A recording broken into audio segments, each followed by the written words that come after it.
생각 속에 집을 짓고 허물기를 여러 번. 그는 작가입니다. 글 쓰는 게 마냥 힘들기만 했으면은 못 썼을 텐데. 근데 글 쓰는 시간이 저한테는 좀 행복한 시간인 것 같아요. 이 시간만큼.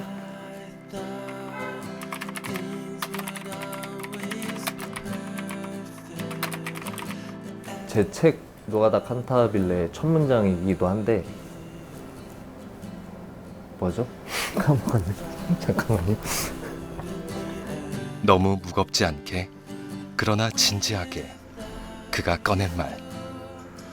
요리하면 셰프라고 대우해주고 옷 만들면 디자이너라고 부르면서 집 짓는다고 하면은 노가다꾼이라고 뭉개는 대한민국에서 나는 노가다꾼으로 살아간다. 온몸으로 성실히 삶을 써내려가는 그는 목수입니다. 그러니까 내 몸을 움직여야지만이 무거운 것을 옮길 수가 있고 거짓이나 꾸밈 같은 게 끼어들 여지가 없는 거죠. 그러니까 그런 어떤 담백한 성취감? 그런 것들이 좋은 것 같아요.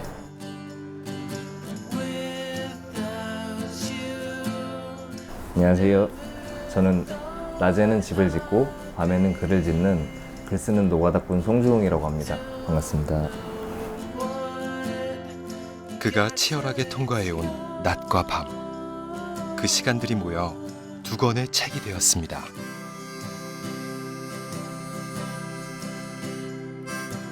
거기엔 우리가 미처 몰랐던 생생한 노동의 풍경과 땀이 배어 있습니다. 망치와 펜 사이, 멀고도 가까운 이야기가 담겨 있습니다.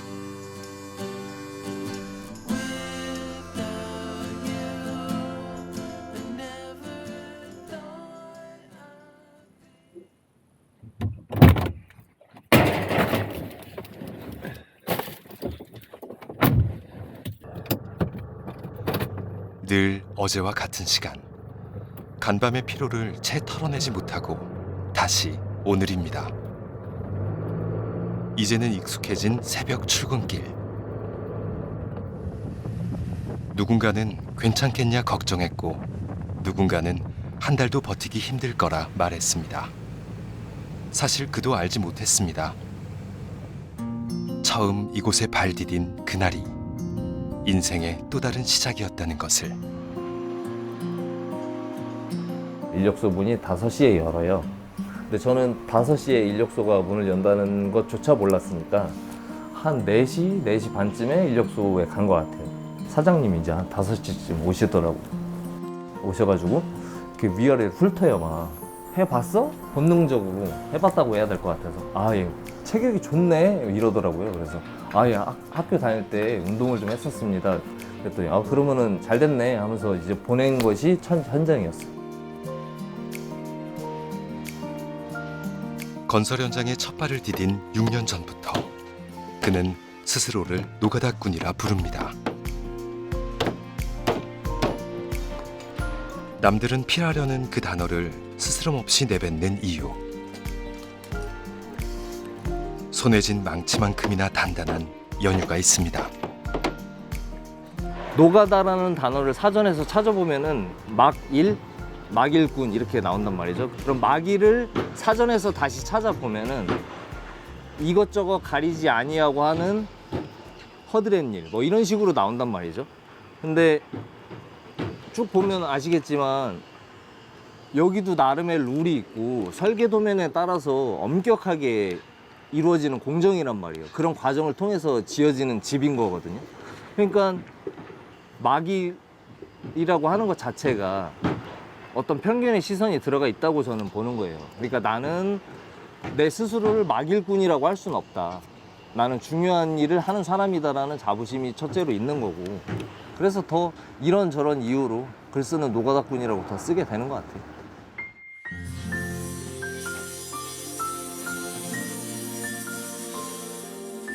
단순하게 반복하는 육체 노동을 우리가 노가다라고 표현을 보통 한단 말이죠. 근데 예를 들면 집을 짓는 사람들이잖아요, 저희들은. 그럼 생각을 해보자고요. 집을 지으려면은 설비부터 전기부터 철근, 형틀, 뭐 장판, 도배, 뭐 골조 등등등 엄청나게 많은 그런 전문가들이 서로 협업해서 정해진 기준에 따라서 짓는 게 이 집이란 말이죠. 근데 이게 어떻게 단순 반복적인 육체 노동이겠어요? 그러니까 말이 안 맞는 거죠. 직업에 귀천은 없다면서 정작 높은 벽을 세우고 선을 긋는 세상. 그는 스스로 편견을 지워내며 떳떳이 일해왔습니다. 무엇보다 하루가 어떻게 갔는지 모를 만큼 목수일은 재밌었습니다. 형틀목수는 쉽게 생각해서 철근 콘크리트 건물을 짓는 사람이에요. 그 액체 상태 콘크리트를 어떠한 거푸집 틀에 붓고 그래서 그게 굳을 때까지 기다렸다가 떼어내면 건물이 되는 건데 그 거푸집을 제작하는 목수예요. 2단 600까지만 넣으면 되지? 타일하고 그 제 첫 번째 책에서도 썼지만 이 형틀목수는 압력과의 싸움이에요. 압력과의 싸움. 그러니까 이 집 여기에 거푸집을 붙였다 치고 공구리를 붙잖아요. 콘크리트를. 그럼 이게 그 콘크리트의 압력으로 이게 벌어진단 말이에요. 이게 이제 저 바깥에 있는 거푸집과 안쪽에 있는 거푸집을 잡아주는 역할이에요. 예를 들면은 뚱뚱한 사람이 셔츠를 입으면 단추가 터질 수도 있잖아요. 그 단추 역할이라고 생각하시면 돼요.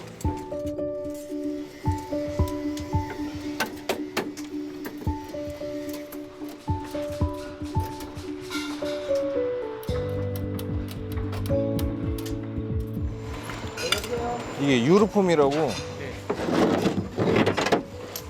목수들이 형틀 목수가 제일 많이 쓰는 자재예요. 이게 한 장에 20kg예요. 그래서 이거 하루에 한 100장 이상은 항상 날르는 게 일이에요.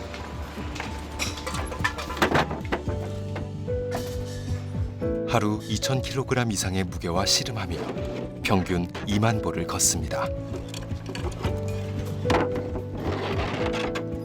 정직한 노동.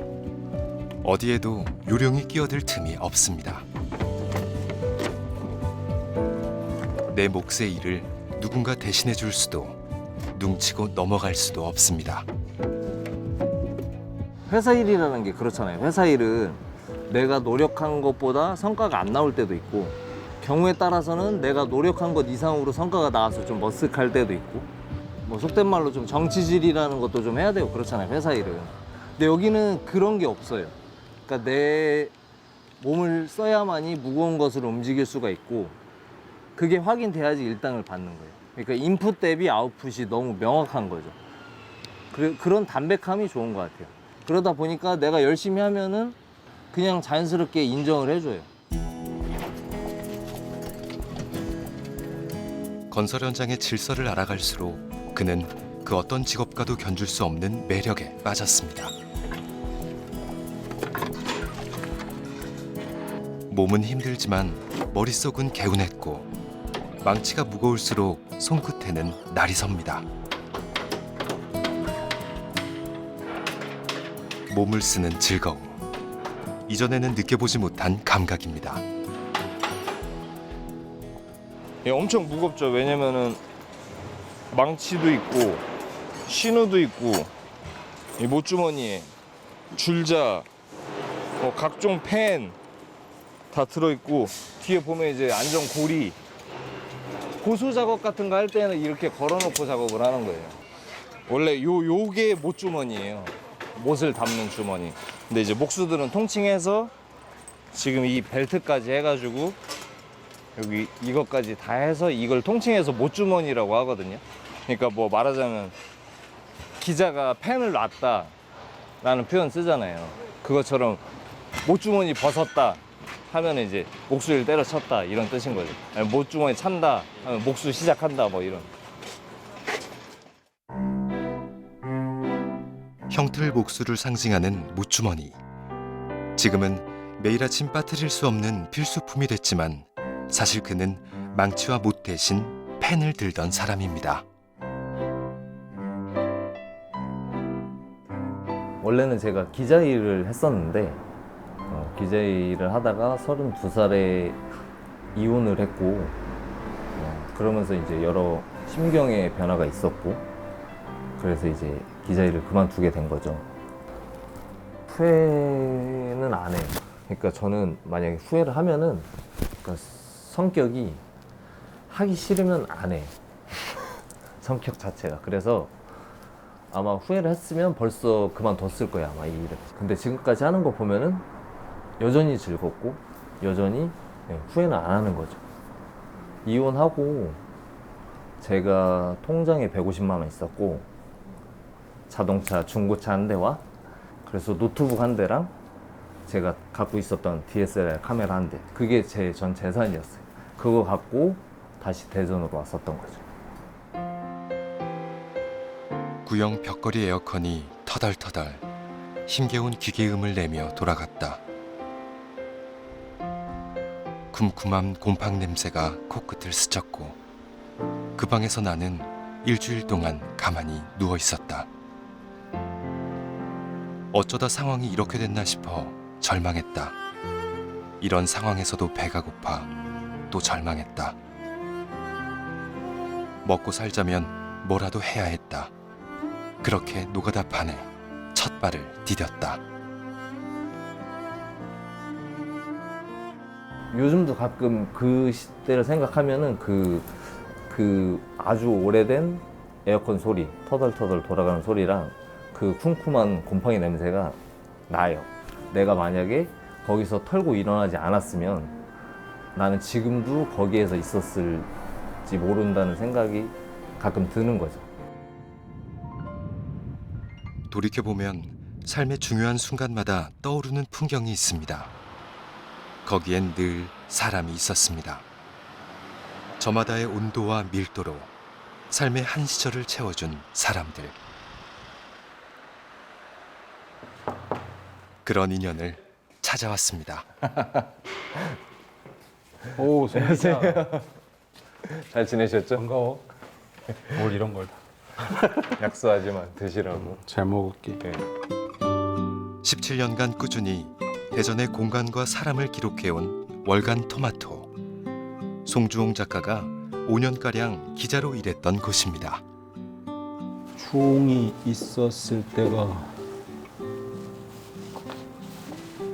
2013년. 네, 그때 있었죠. 그래, 이때 있었네. 봐봐.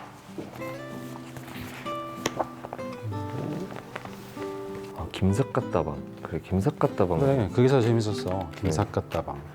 그 김삿갓다방에서 한 일주일 근무하면서 그래, 네가 그런 기사 잘 썼어. 이 르포성 기사, 네. 르포르타주. 지금 네가 쓰는 글에 도움이 많이 됐겠다, 야.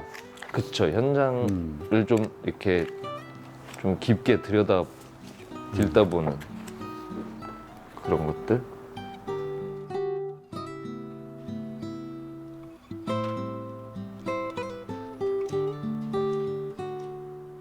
20대 송 기자, 열혈 기자였지, 열혈 기자. 혼내면 대들기도 잘 대들고. 그래 봐야, 그래 봐야 깨지면서. 그래도 학습 효과도 되게 뛰어났고 금방 배웠죠. 배우려고 하는 의지도 있었고. 대학생이라고 왔는데 백바지 입고 그때 느낌으로는 무슨 날라리 한 명이 이렇게 와가지고 양아치. 그때 토마토 기사를 스크랩한 스크랩북을 가지고 왔어요. 한 2만 원. 제가 맨날 계룡문고에 가서 이거 토마토를 구입해서 스크랩을 하고 거기에 자기의 느낌을 이렇게 적어가지고 감동이었죠. 네, 눈물 날 뻔했어요. 얘 앞에서 울진 않았지만 바로 칼럼 좀 한번 써보라 그랬죠. 그때 칼럼을 외부 칼럼으로 받으면서 피드백 주고 하다가 졸업할 때 되는데 진짜 오더라고요. 그래서 데리고 일했죠, 그냥. 네. 그 시절 글로 세상을 위로할 수 있다면 펜을 놓지 않겠노라 다짐했습니다. 20대의 치기와 열정이 없었다면 지금의 그도 없었을 겁니다. 제가 지금 글쟁이로서 먹고 산다고 할 때 그 8할 이상은 이곳에서 다 배웠다고 할 수 있죠. 그만큼 즐거웠고 국장님한테도 많은 걸 배웠죠. 뭐 기획하는 거, 취재하는 거, 뭐 글 쓰는 거, 뭐 등등등등, 뭐 사진 찍는 거 다 여기서 배운 것 같아요. 그래서 저한테 너무 즐거운 기억이었던 것 같아요. 저의 20대의 어떤 청춘을 진짜 후회 없이 불태웠던 공간, 그런 회사. 치열하게 삶을 기록해왔던 두 사람은 지나간 시간의 밑줄을 그으며 기억을 나눕니다.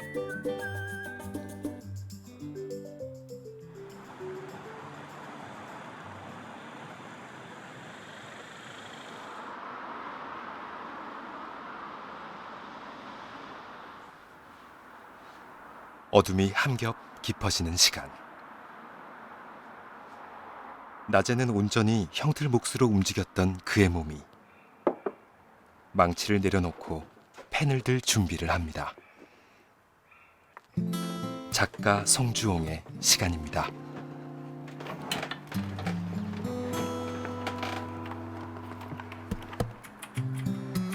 보통 5시에 퇴근하고 집에 와서 씻고 뭐 하면은 6시 정도?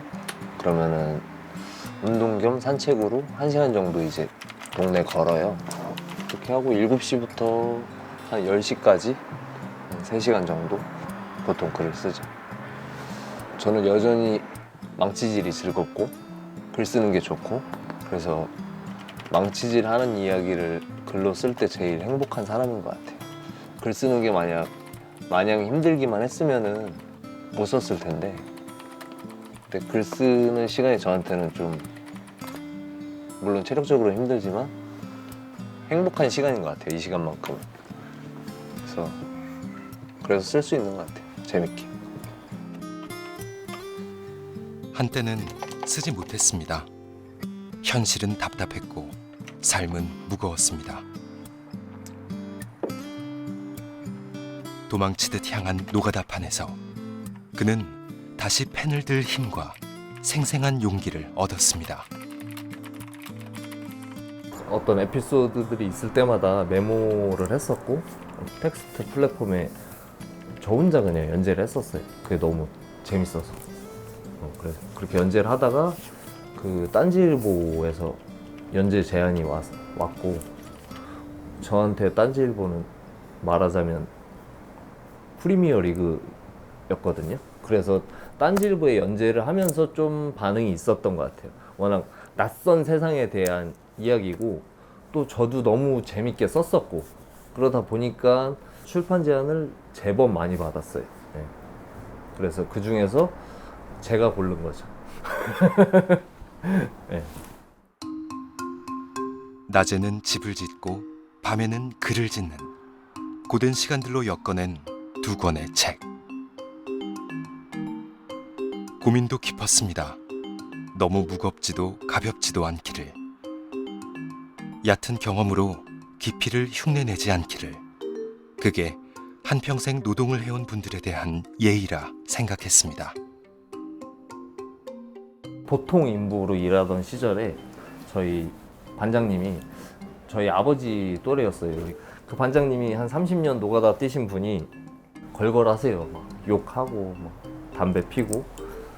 그런 반장님이 딸이 강아지를 한 마리 키우는데 토요일만 되면은 아빠한테 강아지를 맡겨놓고 남편이랑 데이트를 하러 나간다는 거예요. 그래서 토요일마다 그 화장실 그 타일 바닥에 쭈그리 앉아서 강아지 목욕을 시킨다는 거예요.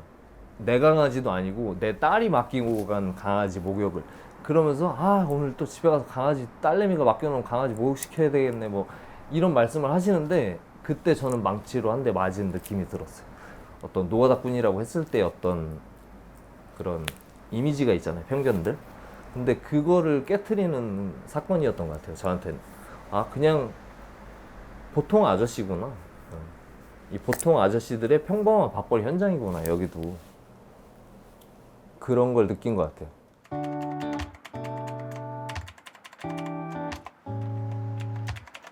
When my head is full of questions and the sky is full of rain, when I'm worrying about look at my reflection and try to make a funny face.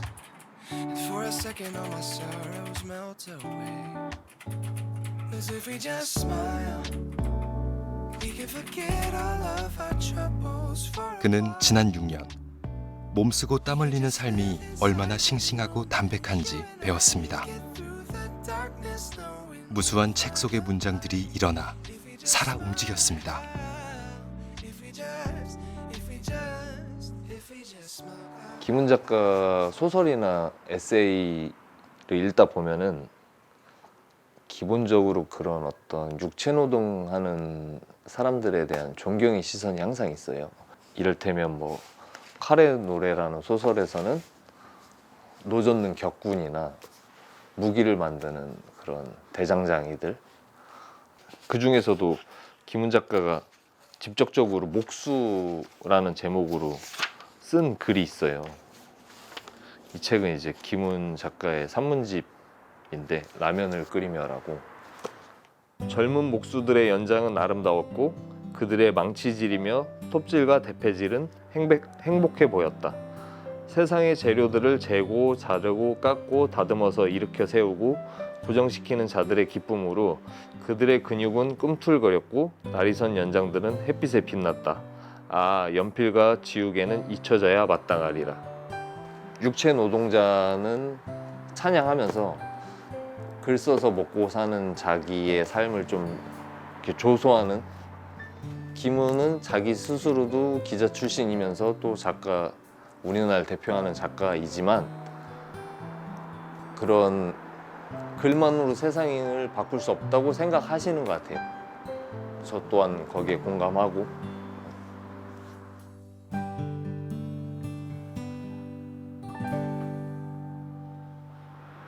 목표했던 하루치의 글쓰기가 끝나자 그제야 허기가 몰려옵니다.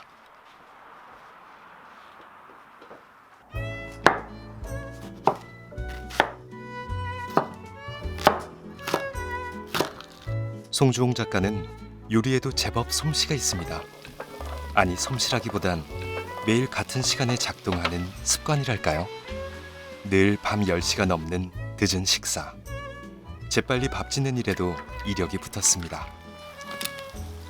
토달토달이라고 토마토랑 달걀이랑 같이 볶은 거 반찬이고, 이건 토마토 스프, 국이라고 볼 수 있죠. 표고버섯, 양송이버섯, 감자, 양파, 당근, 가지, 단호박 푹 끓이는 거예요. 유럽 사람들이 많이 먹는 스프. 근데 엄청 맛있어요, 생각보다. 감칠맛이 많이 나서. 3시간 넘게 키보드 소리와 무수한 낱말들과 문장기호만 떠다니던 작업실에 고소한 향기가 퍼집니다. 그에게 식사는 긴 하루의 마침표. 하루 종일 망치질하고 밥을 먹어버리면은 너무 이제 몸이 퍼져버려요. 그래서 아무것도 할 수 없이 그냥 자야 된단 말이죠. 그래가지고 일단 글을 쓰고, 그렇게 하고 나서 한 2-3시간 가량 글 쓰고, 그러고 나서 이제 늦게 저녁을 먹는 거죠. 글 쓰는 노가다꾼으로 살며 일상의 균형을 지켜내기 위한 노력.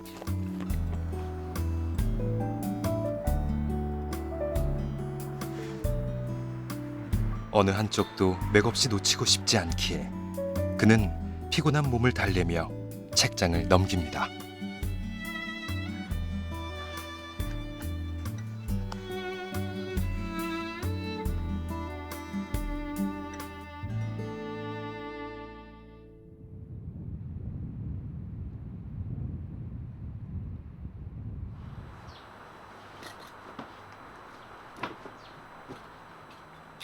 휴일에 자주는 아니어도 한 번씩 들르는 곳이 있습니다. 송주홍 작가는 철물점에 들어설 때 단단한 쇠붙이들, 각종 연장들이 내뿜는 기운찬 느낌을 좋아합니다. 안녕하세요. 예, 어서 오세요, 조혁 씨. 사장님, 그 망치 도규 거 예, 예, 예, 있죠? 예, 예. 요거 있어요. 450개. 나무망치는 없으시죠? 나무망치도 있어요. 아, 있어요? 예. 나무망치도 한번 볼 수 있어요. 망치 앞에선 늘 마음이 왔다 갔다 망설여집니다. 이게 보통 목수들이 쇠망치랑 나무망치 두 가지를 쓰는데 이게 내구성이 좋아요. 아무래도 쇠로 만들었다 보니까. 그래서 이건 하나 사면은 그래도 한 6개월에서 1년 정도 쓰는 대신에 이게 쇠다 보니까 진동, 저희들은 하루에 막 몇천만씩 내려치잖아요. 그러면 이 진동이 손목이랑 어깨에 와가지고 아파요. 그래서 젊은 사람들은 그래도 이게 편하니까 이걸 많이 쓰는데 그 목수일 오래 하신 분들은 여전히 나무망치를 쓰세요. 이게 좀 내구성은 약한 대신에 자주 갈긴 해야 되지만 그래도 진동이 많이 없어가지고 아, 어깨랑 손목에 부담이 많이 없는 거죠. 저도 처음 알았네. 예. 저희가 쓰지를 않았기 때문에 몰랐던 부분이에요. 이거는 이 쓰는 사람만 알 수가 있는 것인데 주홍 씨가 얘기를 잘 해준 것 같습니다. 저도 알면서 나중에 팔면서 그런 얘기를 좀 소비자분한테 저도 얘기를 해줘야지. 신우도 있죠? 예, 있습니다. 신우 한번 볼까요? 예, 예, 잠시만요. 보여드릴게요.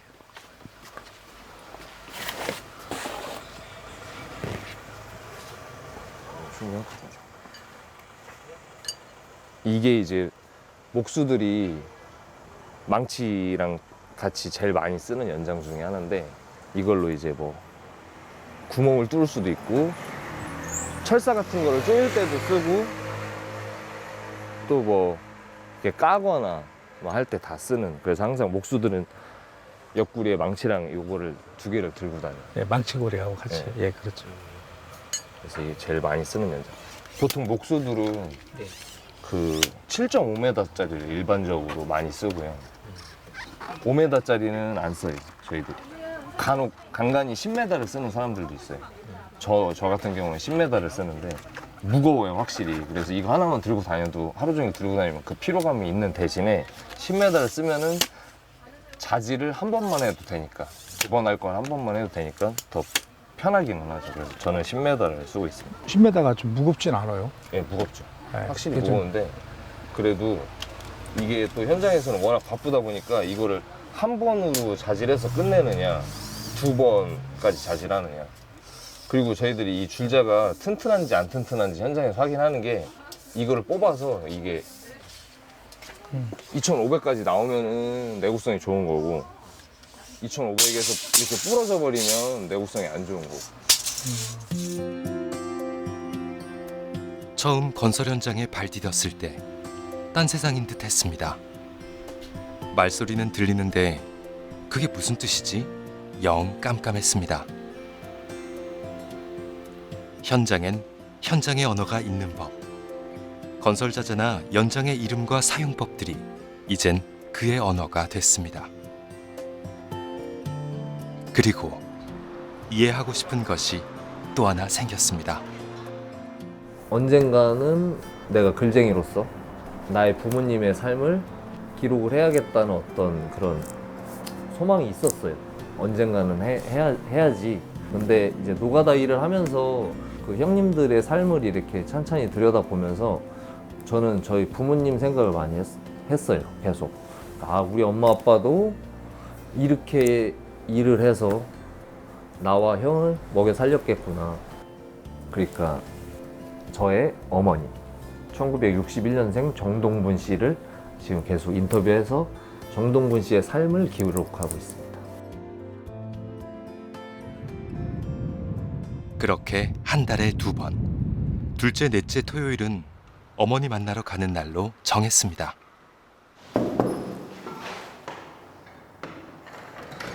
네, 어서 와. 왔어요? 네, 어서 들어와. 찌개 냄새 나네? 네, 된장찌개 끓여주려고. 아유. 반가운 엄마의 된장찌개. 정성을 쏟으시곤 늘 대충 끓였다 말씀하시죠. 우리 주웅이는 짠 거 싫어하는데 짭짤하네. 아이, 괜찮아. 어머니는 요즘 인터뷰를 핑계로 자주 찾아오는 아들이 고맙고 기특합니다.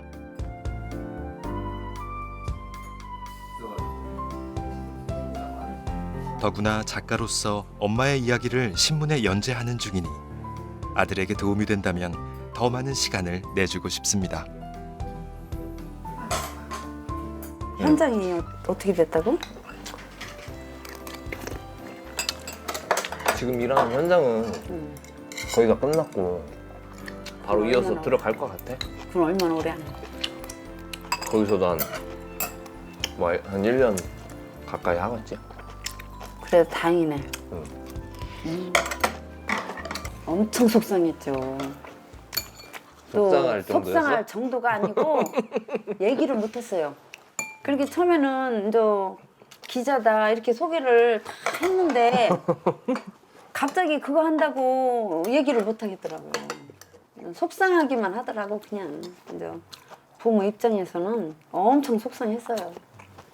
잘 먹고 잘 사는데 뭐. 근데 또 이제 이렇게 보니까 잘하고 열심히 하고 또 우리 그 책도 쓰고 그런 걸 보니까 대견스럽고 엄청 대견스러워요. 그게 창피한 게 아니기 때문에 이제 굳이 이제 말을 안 할 뿐이지 나는 그냥 자랑스러워요. 응.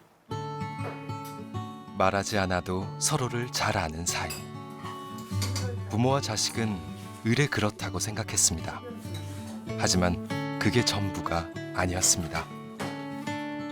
작년 가을쯤이었나? 본가에 이제 가서 식사하고 있었는데 저희 어머니가 자꾸 시계를 보고 얘 왜 집에 빨리 안 가고 지금 민기적거리지 나 나가야 되는데 이런 느낌이었어요. 그래서 아 왜 어디 가려고 이러니까 아 나 오늘 저기 뿌리공원에서 뭐 축제하는데 거기 가야 돼 이러는 거예요.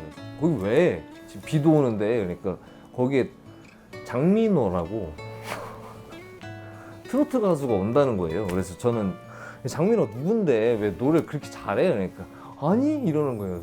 아 그럼 왜 그 사람 왜 좋아한다? 그러니까 잘생겼잖아 이러는 거예요. 그 말을 듣는 순간 좀 놀랬어요. 아 우리 엄마 그래 우리 엄마도 여자지. 그리고 우리 엄마도 잘생긴 남자 좋아할 수 있지 라는 걸 처음 깨달은 것 같아요. 그러니까 그날 저는 처음으로 엄마가 아니라 1961년생 정동분 씨를 만난 거죠.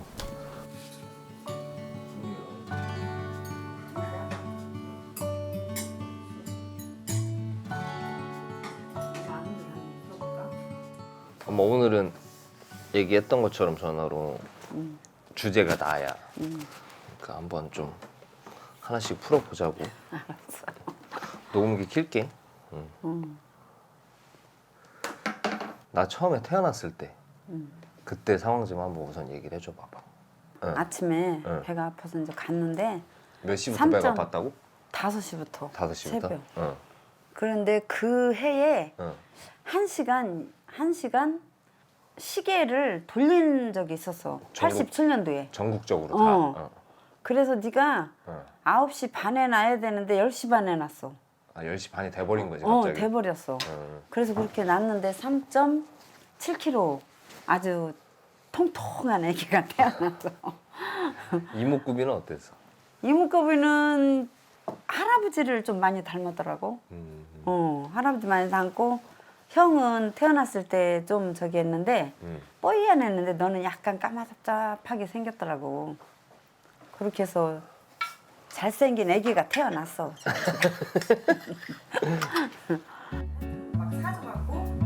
남편이 빌려온 대하소설을 읽으며 태교를 했고 남몰래 시인을 꿈꿨으며 아들이 작가가 된 건 순전히 내 덕이었노라 말하며 어머니 목소리는 한 뼘 높아졌습니다. 내가 살아오면서 힘들 때 내가 그 얘기는 했었어요. 내 인생을 내가 살아온 가정을 책으로 써도 3권은 쓰겠다. 내가 막 그랬었거든. 그런 얘기를 많이 하면서 힘들게 살았었어요. 근데 막상 아들이 또 저에 대해서 또 엄마에 대해서 쓴다고 하는데 막상 쓴다고 하니까 또 마음이 또 망설여지더라고요. 그게 또 왜냐면 나의 사생활이 다 드러나는 거니까. 그래서 좀 망설이긴 했는데 지금 쓰다 보니까 또 괜찮아요. 또 제가 또 못 보게 하는데 내가 들어가 갖고 이렇게 써놓은 거 들어가서 제가 봤어요. 그런데 좀 마음이 좀 묘하더라고요. 1961년 봄, 5남매 중 넷째로 태어난 동부는 동력동 나눌뿐. 그 이름처럼 늘 나누며 살았습니다. 한 남자와 무려 4번이나 극적으로 재회하며 드라마 같은 사랑을 했고 두 아들을 낳고 키웠습니다. 훗날 둘째 아들 송주홍은 60년의 시간을 거슬러 삶의 모퉁이 곳곳으로 그녀를 만나러 갑니다.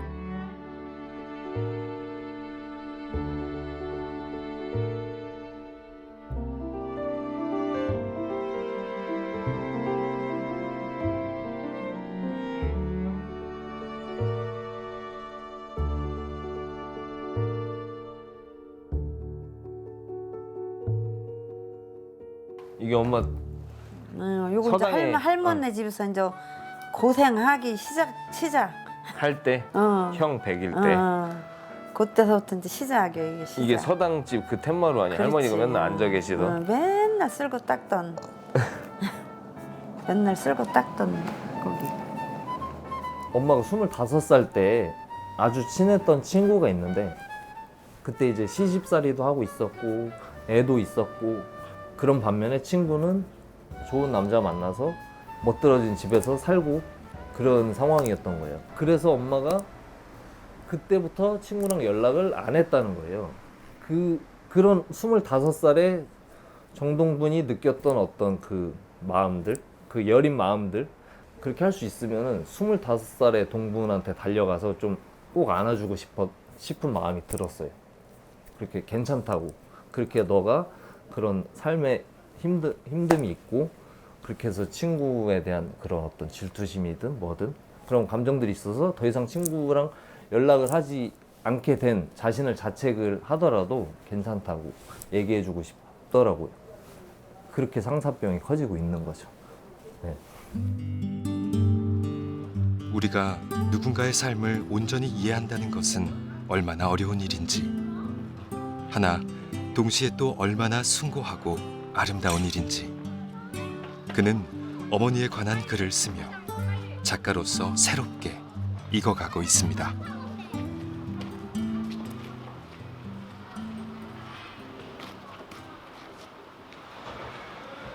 독자를 만나는 일 역시 작가의 세계가 한 뼘 넓어지는 귀한 기회입니다. 좌석은 이쪽에 앉으시면 됩니다. 아, 네. 그럼 저 올라가 봐도 되죠? 아, 그럼요. 이거? 이게 넘기는 거 뒤로 가는 거예요. 아, 이쪽하고 딱. 이걸 지금 미리 보기 하시면 돼요. 네, 된 것 같은데. 괜찮아요? 예, 예. 네네네. 저희가 이제 전주 도서관 본부인데요. 도서관 본부장님의 강력한 추천이 있으셨고 어떤 현실감 있는 그런 작가분들의 이야기, 삶의 진실한 이야기 이런 거를 좀 하시는 분이 왔으면 좋겠다라고 말씀을 하셨고 저희 행사가 좀 더 풍부해질 수 있겠다라는 생각을 하게 됐습니다. 전주의 대표적인 문화축제인 전주 독서대전. 책이 자아내는 공감과 삶을 향한 새로운 질문들을 자유롭게 나누는 자리입니다. 예, 안녕하세요. 송주홍입니다. 저는 그 노가다꾼 중에서도 그 중에서 저는 형틀목수라는 직업을 갖고 있습니다. 저는 원래는 기자 일을 했었습니다. 뭐 관련 학과를 전공하기도 했고 제 책이 처음에 소개해드린 것처럼 노가다 칸타빌레랑 노가다 가라사대 2권이 지금 나와 있는데 그 2권을 가지고 드라마로 계약을 했어요. 박수 한 번만 주세요. 그래서 현재 그 드라마 제작사에서 시나리오 작가분이 열심히 이제 시나리오를 쓰고 계신데 당연히 제가 주인공입니다. 지난 6년간 그가 현장에서 몸쓰고 땀 흘린 하루하루가 모여 오늘의 이야기가 됐습니다. 누군가에겐 생생한 재미이자 또 누군가에겐 공감과 위로로 남겠죠. 송주홍 작가 스스로에겐 계속 분투하며 땀 흘려 나아갈 용기입니다. 그런 생각을 했으니 그런 에피소드들이 너무 많단 말이죠. 현장에서 이제 하다 보면 진짜 내가 현장에서 보고 듣고 느낀 것들, 그러니까 내 몸으로 기억한 이야기들, 그 몸으로 부딪히면서 깨달은 것들에 대해서 조금 쓸 수 있을 것 같습니다. 그래서 앞으로도 좀 글 쓰는 육체 노동자로 계속 살아볼 생각입니다. 감사합니다.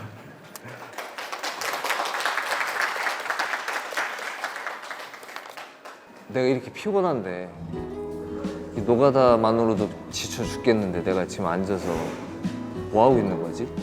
글을 쓴 것들을 쭉 훑어보다 보면 내가 잘하고 있나?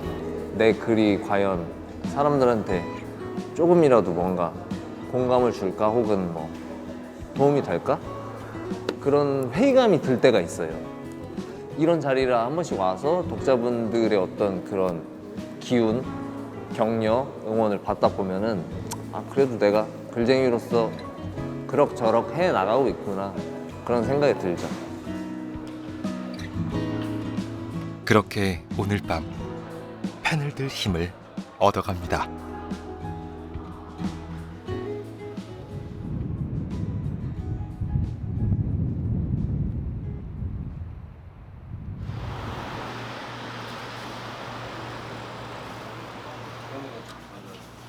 퇴근 후 술잔 부딪히는 소리가 경쾌합니다. 술을 잘 못하는 송주홍 작가지만 늘 이 자리만큼은 빠지지 않는다고 하는데요. 함께 일하는 형틀 목수팀의 회식입니다. 현장에서 만났는데 알고 보니까 고등학교를 같이 나왔더라고요. 네. 고등학교 때는 몰랐어요. 현장 와서 친구 된 건데 공개 구원하고 있어요 아직. 애가 진짜 착하거든요. 애도 하나 있다고 얘기해. 애가 있긴 있어요.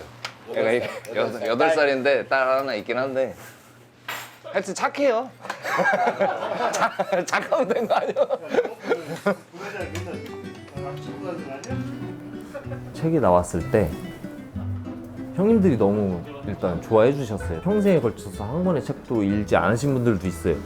근데도 제 책을 막 10권씩 사주시는 거예요. 같이 일하는 내가 아끼는 동생이 책을 낸 것 자체가 너무 자랑스러운 거예요. 그래서 막 주변에 팔아주시고 이렇게 너무 자기 일처럼 기뻐해 주셔서 그때 첫 책 나왔을 때 저도 더 좀 뭔가 감격했던 것 같아요. 인간관계에 지칠 때가 많았습니다. 말뿐인 관계들. 하지만 여기 말이 아닌 몸으로 보여주는 동료들의 담담함에서 그는 다시 사람을 느끼고 배웁니다. 제가 솔직히 첫 번째 거는 안 읽어봤어요. 근데 두 번째 거는 제가 집에 가서 한 4시간? 4시간 만에 다 읽었는데 되게 재밌더라고요. 저는 처음에 그런 생각을 했어요. 주인이가 노가다 이 책을 쓴다고 했을 때 이거 누가 읽을까? 솔직히 이런 생각도 했어요. 노가다 하는 거를 누가 읽진 않을 거 아니에요. 근데 읽어보니까 재밌더라고요. 뭐 주홍이도 뭐 제 아들을 알지만 저 이 책을 보여주면서 주홍이 삼촌이 쓴 거다 보여주고 저는 되게 자랑스러워요. 퇴근을 앞두고 땀 흘린 민낯으로 가장 먼저 서로의 안부를 챙기는 사람들. 하루치의 안녕과 보람.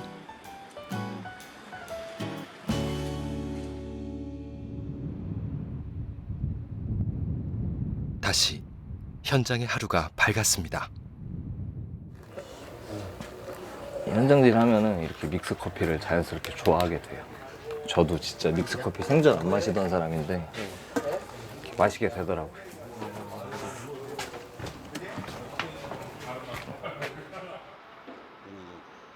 커피 한 잔 들이키는 짧은 시간 속에도 깊은 속내가 오갈 수 있다는 걸 알게 해준 분입니다. 그럭저럭 6년의 공력이 붙었지만 팀장님 앞에선 그는 늘 꼬마 목수입니다. 제가 이 바닥에서 말하자면 아버지 같은 분이신 거죠. 여기로 인도해 주셨고 팀장님 덕분에 제가 그래도 지금처럼 먹고 살 수 있고 좀 안정적으로 또 실제로 기술도 엄청 뛰어난 목수셨기 때문에 기술적으로도 굉장히 많이 알려주셨고 여러모로 말하자면 노가다 스승님이신 거죠. 일 나오는 거 보니까 좀 꾸준히 잘 나오더라고요. 그래서 다른 젊은 사람보다도 좀 열심히 배우려고 하는 그 모습이 제 마음에 들어가지고 제가 적극 추천한 겁니다. 하루는 충실히, 인생은 되는 대로. 그의 좌우명입니다. 이렇게 한 현장에서 몇 달 동안 일을 하다 보면은 건물이 이렇게 한 층 한 층 올라가는 게 보인단 말이죠.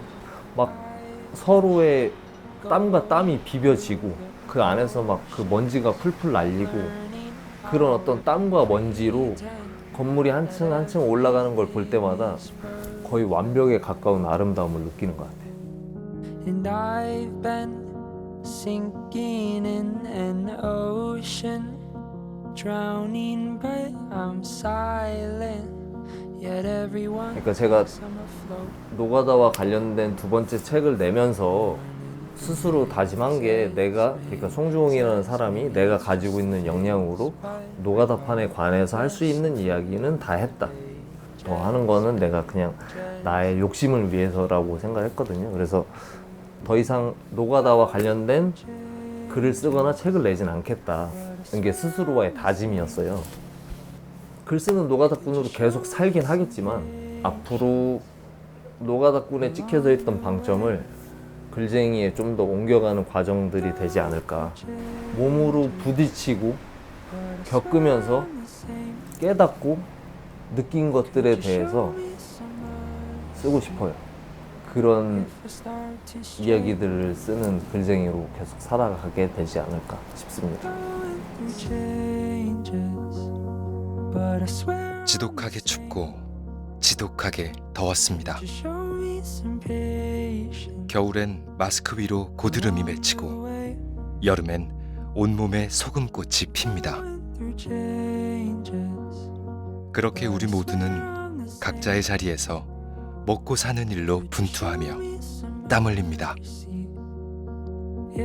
누구의 땀이든 모두의 땀은 정직합니다. Trying to fight the seasons, trying to find my meaning. Maybe there's a reason